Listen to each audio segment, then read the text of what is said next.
Hey, it's the Comics Kid 2099, and I am here to do another collection video.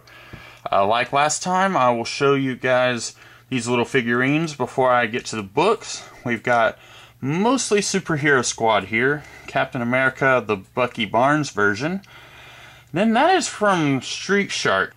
I don't know what the official name for this little figurine was, but I figured it's about the same size as these Superhero Squad figures, so I figured I could just put it here with them. I have another one up on the X-Men shelf, but it's exactly like this one, so I won't show it to you guys. Then we have the Iron Man Hulk Buster armor. I don't know a lot about Iron Man, but I got this, I think, kind of cheap on eBay. I've got most of these on eBay, actually. This is a Silver Surfer, which I either got at a yard sale or a Goodwill. I don't remember which one. And my dad and I actually made this surfboard for him out of just regular wood. We painted it and everything because it did not come with a surfboard, and it had these little pegs in his feet, so it was really impossible to stand him up without a surfboard. So we made one. Then we have Wolverine, circa, I guess, his time living in Canada. Those are his bone claws, if you can't tell. Then, my favorite Marvel superhero, Doctor Strange. I have no idea why he is purple and transparent. That might be his astral form, but I strove really hard to get that, and I finally did for a decent price, so I'm glad of that. Then we have Iron Man. You know, this took I ordered it on eBay from someone really cheap, but it took them like 3 months to get it to me. And after like a month, I sent them an email and I said, you know, I never did get that. And so they were like, okay, well, we'll just send you a different figurine. So I wound up getting a red She-Hulk, and I was like, okay, that's fine. Because really, I just wanted a figurine to put up on my shelf. And then like 2 months later, I get this guy, and I don't know why, but his hair is not painted right there, so it looks kind of like he's had a scar there or had surgery or something. It looks really, really bizarre, and I don't know if his armor is actually supposed to look like that. I guess in retrospect, it looks a whole lot like one of the armors that he has in the upcoming Iron Man 3, but this was long before that trailer even came out. Here we are on the books that I have on this shelf. Now, this is going to be like my X-Men shelf and my Batman shelf, where slowly it will become the Ultimate shelf. I've got the first 4 years of Ultimate X-Men here. These are the Ultimate collections, as it says right there. And so each book collects 12 issues, or a year. And so that's all of Millar's run. That's his, I think, 33 issues that he worked on the series, and then the 4-issue Ultimate War miniseries. And that's his run, and then 12 issues that Brian Michael Bendis worked on the series. I don't have any other Ultimate X-Men trades because I've got the rest of the series in single issues. But as soon as Marvel puts out like the next Ultimate collection, like the Brian K. Vaughan volume or something, whoever follows Bendis, I will get the next Ultimate collection because I really like these thicker volumes that allow you to get a whole bunch of issues all at once, especially when most of the Ultimate Universe, they're decompressed to the point where 6 issues is one story, and so you're getting 2 stories in one book, and I think that's a pretty good deal. It may be a little expensive. In fact, it may be a lot expensive, since I think most of these books are about $30 when you buy them new. But I got, I think, the most recent one here. I got this one for a birthday present, so it was no money out of my pocket. But yeah, I've got, after Bendis' run, I've got the rest of, up to the end of the first series, I've got all that in singles. I don't have anything after Ultimatum, but someday I'd like to, you know, get the rest of that stuff, because I know everyone bagged on Ultimatum, and I don't want to read it, but you know, someday it might happen, I don't know. But I've heard some really good things about the post-Ultimatum Ultimate X-Men, and much more about the post-Ultimatum Ultimate Spider-Man. And speaking of Ultimate Spider-Man, we have 3 years of that series here, again in the same format as this Ultimate collection from Ultimate X-Men. That's the first 3 years of Bendis's Ultimate Spider-Man. Not the current series with Miles Morales or any of that, but this is the first series. And I'm not really enjoying that. In fact, I should go ahead and mention, I didn't actually care for many of these at all, really. I didn't really like Millar's run on Ultimate X-Men or Bendis's run on Ultimate X-Men, but what I do, I try to, if I have a whole bunch of singles that I can replace with a trade, I will buy the trade and then get rid of the singles. Because I don't want to have, boxes and boxes of single issues that are just taking up space, when it's easier to read and reread in a trade, and it takes up less space that way. It's just easier to store it also. You can just put it up on a shelf instead of having to put it in order, whatever kind of order that you do in a long box. But I'm finding, reading these now, I probably enjoyed them a lot more when I first had the singles, way back when they first came out. But I don't really enjoy them as much now. Then we have 3 of the post-Ultimatum books, minis, I guess. Well, one of them is the Ultimate Comics Captain America, written by Jason Aaron and drawn by Ron Garnay. I like that. That was probably my favorite of these 3.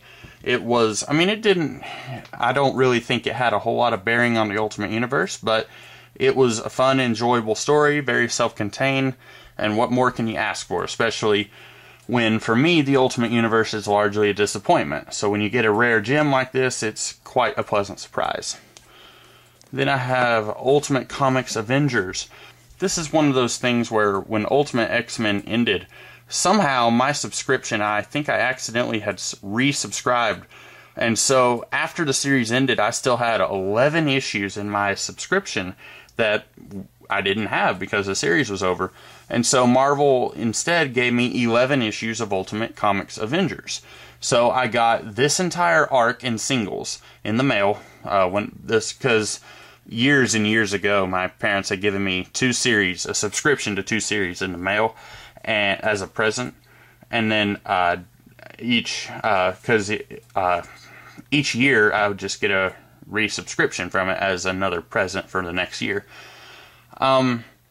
And so I read this arc as it was coming out, and then the next arc was also 6 issues long, but since I only had 5 of the 6 issues, I didn't bother getting the 6th issue to read it, so I still have those 5 issues somewhere. But I got this book, again, just to get rid of those 6 issues, and boy, did I really hated this book. It was complete garbage. It's books like this that make me wonder, why do people like Mark Millar? Which I know that he was one of the architects of the Ultimate Universe, and some stuff later on the shelf I actually really liked, but this was a big steaming pile of garbage. I really hated it. And then the third post-Ultimatum book is Ultimate Thor, written by Jonathan Hickman. And this is the only thing by Jonathan Hickman I've read. It's okay. It's not written very well, but there are some interesting ideas here. I'd like to do a review on it someday, but I thought some of the ideas were really interesting, but I think this could have easily been twice as long, and it still would have been hurting for time, I think. There was almost too much going on here, and then also at the same time, not enough going on with what was there, if that makes any sense. But I think I'd like to do a review on that someday, a full video review. Now, I'm not going to pull any of these out, but we have the entire Ultimate Fantastic Four series. This was actually, while it was happening, this was one of the series that I wasn't getting in singles. And I had started, I think I had most of the first arc, but financially I just couldn't afford to get, however many series I was getting at the time. I don't even remember.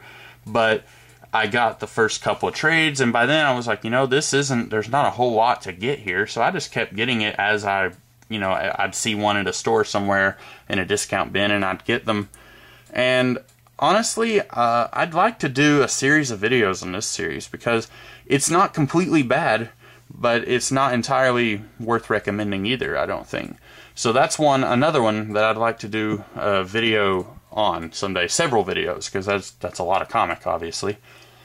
Then there's the 4-issue, no, I think that's actually a 2-issue miniseries crossing over between Ultimate Fantastic Four and Ultimate X-Men.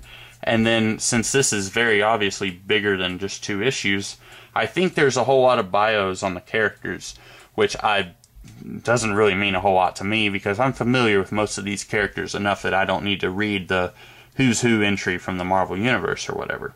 But as a fun little short story, I thought it worked very well. Then, I'm not going to pull these out, but the first 2 runs on the Ultimates, like these 2 books here, that was a 12-issue series called The Ultimates, written by Mark Millar, drawn by Brian Hitch, and then these 2 volumes here was Ultimates series number 2, and that was a total of, I think, 25 or 24 issues, again, written by Millar, drawn by Hitch. This is one of the only series by Mark Millar that I actually like. It's weird because I really don't like it when comics try to do the real world, and I also extremely hate it when you try and throw politics into superheroes. I read superhero comics as a form of escape from the real world. That means I don't want to see all this political nonsense that I see every day in the real world. I know some people feel differently about that. If you want to see more of my thoughts on putting the real world into comics, you can look at my video titled Real Worlding. But here, despite all of that actually happening quite a bit, I still really enjoyed the series. I don't know what else to say. It's an anomaly for me. Ultimate Hulk versus Iron Man. This is called Ultimate Human. This is one that one weekend I actually had a couple of different Ultimate Universe stories just sitting around waiting to be read, and I got through several of them just in one weekend. It's been quite a long time since I read this, but I enjoyed it at the time. It's, you know, Hulk and Iron Man having a story together. And it's drawn by, it's drawn by Cary Nord, and it's written by Warren Ellis, who, Warren Ellis is hit or miss with me, but quite often I'm at least, I'm cautious enough that I'll give his stuff a try, even if I don't always like what he does. Then we have Ultimate Origins. Apparently this was supposed to be a prequel to Ultimatum, but it's weird because it's written by a completely different man. See, Brian Michael Bendis wrote this when Ultimatum was written by Jeff Loeb. So I've actually heard that it really doesn't do much as a prequel, but you know, I enjoyed this actually. I feel like a lot of the retcons here were good ideas. Ideas that could have easily made a very intriguing, very interesting alternate universe. The problem is, all of these ideas came about 10 years after the Ultimate Universe had already started. And I think that what they should have done was, Bendis very clearly had some of this in mind all along. I believe he had been seeding some of these retcons as early as Ultimate Marvel Team-Up. And I really feel like what they should have done from the beginning was just put these ideas in motion much early on. Instead of revealing these big retcons 10 years after the fact, they should have just done them from the beginning. That's my opinion on that. Then we have 2 Ultimate Iron Man books. I was not very impressed with either of these. This is the first thing that I've read by Orson Scott Card. And really, my biggest problem with both of these is that you have like a 5-issue miniseries here, and then when it ends, it doesn't have a conclusion. It just stops. It just stops, and that's the end of the story. And there's no acceptable conclusion for either one, really. Like, when 2 ended, I kept thinking, okay, when does 3 get here? And it ultimately never happened.